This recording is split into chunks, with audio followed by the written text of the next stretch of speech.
Hello guys and welcome back to another Pepcoding video. और आज की इस वीडियो में हम एनोनिमिटी और सूडो एनोनिमिटी के बारे में डिस्कस करें। तो जब पहली क्रिप्टो करेंसी आई थी जो कि बिटकॉइन थी हमारी 2009, सबको लगता था कि इसकी ट्रांजैक्शन सारी एनोनिमस है। इसी वजह से इनिशियल डेज में बिटकॉइन का यूज़ ऑनलाइन डार्क वेब पर इलीगल चीज़ों के खरीदने के लिए यूज़ होता था। काफ़ी सारी ऑनलाइन स्टोर्स थी जिसमें से सबसे पॉपुलर सिल्क रोड नाम की एक वेबसाइट थी जहाँ पे इलीगल चीज़ें मिलती थी और उनका पेमेंट बिटकॉइन में ही होता था। और इसी की वजह से बिटकॉइन पॉपुलर हुआ और लोगों को इसके बारे में पता चलने लगा। तो जो हमारा बिटकॉइन के वॉलेट का एड्रेस होता है वो कुछ ऐसा दिखता है।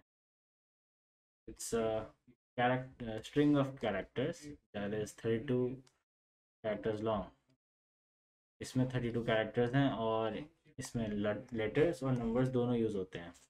एज यू कैन सी बहुत बड़ा ही एड्रेस है ये, और इसको देख के हम कुछ बोल नहीं सकते, इस बारे में कुछ हम कह नहीं सकते। बट ये एड्रेस एक वॉलेट को पॉइंट करता है जहाँ पे कुछ क्रिप्टो करेंसी होगी। नाउ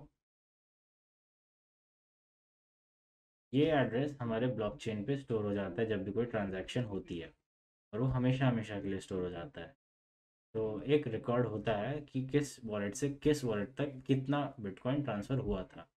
तो एक्चुअली में बिटकॉइन हमारा एनोनिमस नहीं, सूडो एनोनिमस है, क्योंकि हमारे पास एड्रेस का रिकॉर्ड्स है कि किस वॉलेट से किस वॉलेट तक ट्रांजैक्शन हुई थी। बट अनलाइक अ बैंक जहाँ पे हमको अकाउंट खोलने के लिए हमारा आईडी प्रूफ देना होता है और पैन कार्ड लगता है और काफ़ी सारे फॉर्म्स भरने होते हैं, फिर कुछ 2-3 दिन बाद हमारा अकाउंट खुलता है और फिर हम उसमें मनी डिपॉजिट कर सकते हैं या फिर ट्रांसफ़र कर सकते हैं कुछ भी। एक क्रिप्टो करेंसी वॉलेट बनाने के लिए हमको इन सब की कोई ज़रूरत नहीं होती। बस हमको अपना एक पासवर्ड सेट करना होता है और हमको एक प्राइवेट की पब्लिक की मिल जाती है जिससे हम अपना वॉलेट फिर यूज़ करना स्टार्ट कर सकते हैं। और हम हमारे वॉलेट से कोई भी नाम एसोसिएटेड नहीं होता है। We can provide a name, it's optional but it's not necessary unlike banks. इसलिए ये सूडो एनोनिमस है, क्योंकि इस एड्रेस से कौन लिंक्ड है कौन रिलेटेड है ये हम कह नहीं सकते। और आज भी हमको कोई भी वॉलेट बनाना हो तो उसके लिए हमको किसी भी तरह की आइडेंटिफिकेशन देने की ज़रूरत नहीं होती, कोई नाम देने की ज़रूरत नहीं होती। बस हमको हमारा पासवर्ड पता होना चाहिए और हमारी रिकवरी कीज़ पता होनी चाहिए और हम अपना वॉलेट एक्सेस कर सकते हैं। इसलिए हम हमारे ब्लॉकचेन को और हमारे क्रिप्टो करेंसीज को एनोनिमस कहते हैं। और different different crypto currencies different different level of anonymity देती है। कुछ क्रिप्टो करेंसीज में आप देख सकते हो कि किस वॉलेट में कितना क्रिप्टो करेंसी पड़ी हुई है, whereas in others you can not see this. तो बिटकॉइन के लिए एक रिच लिस्ट नाम की एक लिस्ट है, जिसमें जिसमें कि कितने टॉप वॉलेट्स हैं जिसमें सबसे ज़्यादा क्रिप्टो करेंसी स्टोर्ड है। बट कुछ वॉलेट्स के लिए लिस्ट अवेलेबल नहीं है क्योंकि वो पब्लिकली व्यूएबल नहीं है।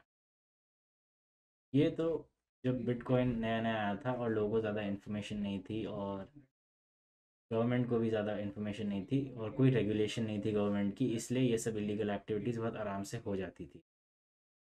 बट नाउ डेज काफ़ी ज़्यादा रेगुलेशन हो गई है गवर्नमेंट की। और किसी भी हमारे एक्सचेंज पर जहाँ पे क्रिप्टो करेंसीज बिकती हैं वहाँ पे आपको अगर कोई अकाउंट बनाना है तो वहाँ पे आपको अपनी आइडेंटिफिकेशन देनी होगी, यानी आपको अपना ईमेल एड्रेस से कोई अकाउंट साइन अप करना होगा। फिर अगर आप कोई क्रिप्टो करेंसी खरीदने वाले हैं तो फिर आपको अपना बैंक अकाउंट भी उससे लिंक करना होगा, जिससे आपकी ट्रांजैक्शन सारी की सारी स्टोर हो जाएंगी उस क्रिप्टो करेंसी मार्केट प्लेस पे। तो ऑल्दो हमारा वॉलेट क्रिएशन और जिस वॉलेट पे हमारी बिटकॉइन स्टोर्ड है उससे आप लिंक्ड नहीं हो, बट जिस वेबसाइट से आप अपना क्रिप्टो करेंसी खरीदोगे उससे आपका बैंक अकाउंट लिंक्ड है और आपकी इन्फॉर्मेशन लिंक्ड है। तो वहाँ से वो इन्फॉर्मेशन आराम से निकल सकती है, बिकॉज अब ये रेगुलेट हो गया है गवर्नमेंट के थ्रू। तो 2020 की ही बात है, इसमें कुछ लोगों ने सक्सेसफुली क्रिप्टो करेंसी यानी बिटकॉइन चुरा ली थी और फिर उस स्टोलन क्रिप्टो करेंसी को वो जाके कॉइन बेस नाम की एक वेबसाइट पे बेच के पैसे कमा लिए थे उन्होंने। बट बिकॉज कॉइन बेस एक रेगुलेटेड क्रिप्टो करेंसी मार्केट है, वहाँ पे उनके ट्रांजैक्शंस की सारी डिटेल्स होती हैं और उनके वॉलेट एड्रेस को से उनके नाम और एड्रेस को निकाल के उनको पकड़ लिया गया और फिर तो सज़ा हो गई। तो मोर ओवर, अगर आप अपना कोई भी ट्रांजैक्शन किसी क्रिप्टो करेंसी मार्केट के थ्रू नहीं कर रहे हैं, कोई भी ट्रांजैक्शन कर रहे हैं वो, लेकिन बिटकॉइन के ब्लॉकचेन पे हमेशा के लिए स्टोर हो जाएगी। बिकॉज ब्लॉकचेन में हमारा रिसीवर एड्रेस, सेंडर एड्रेस और अमाउंट ऑफ बिटकॉइन, ये चीज़ स्टोर होती ही होती है। तो फ्यूचर में कभी भी अगर आपने किसी भी रेगुलेटेड कॉइन बेस से कोई क्रिप्टो करेंसी खरीदी, उससे आपका नाम, आपका बैंक अकाउंट, आपकी डिटेल्स एसोसिएट हो गई और उससे आपका वॉलेट एड्रेस भी एसोसिएट हो गया, ब्लॉकचेन पे सारा रिकॉर्ड होता है आपने कहाँ से क्या ट्रांजैक्शन की है, तो उसके थ्रू आपको ट्रेस करा आराम से जा सकता है। तो bitcoin is anonymous and pseudo anonymous, but आपको आराम से ट्रैक किया जा सकता है बिकॉज आप करेंटली काफ़ी सारी गवर्नमेंट रेगुलेशंस आ चुकी हैं और आपकी हर ट्रांजैक्शन किसी भी क्रिप्टो करेंसी मार्केट प्लेस पर ट्रैक होती रहती है। So this was all for this video. Thank you for watching. I'll see you in the next one. Bye bye.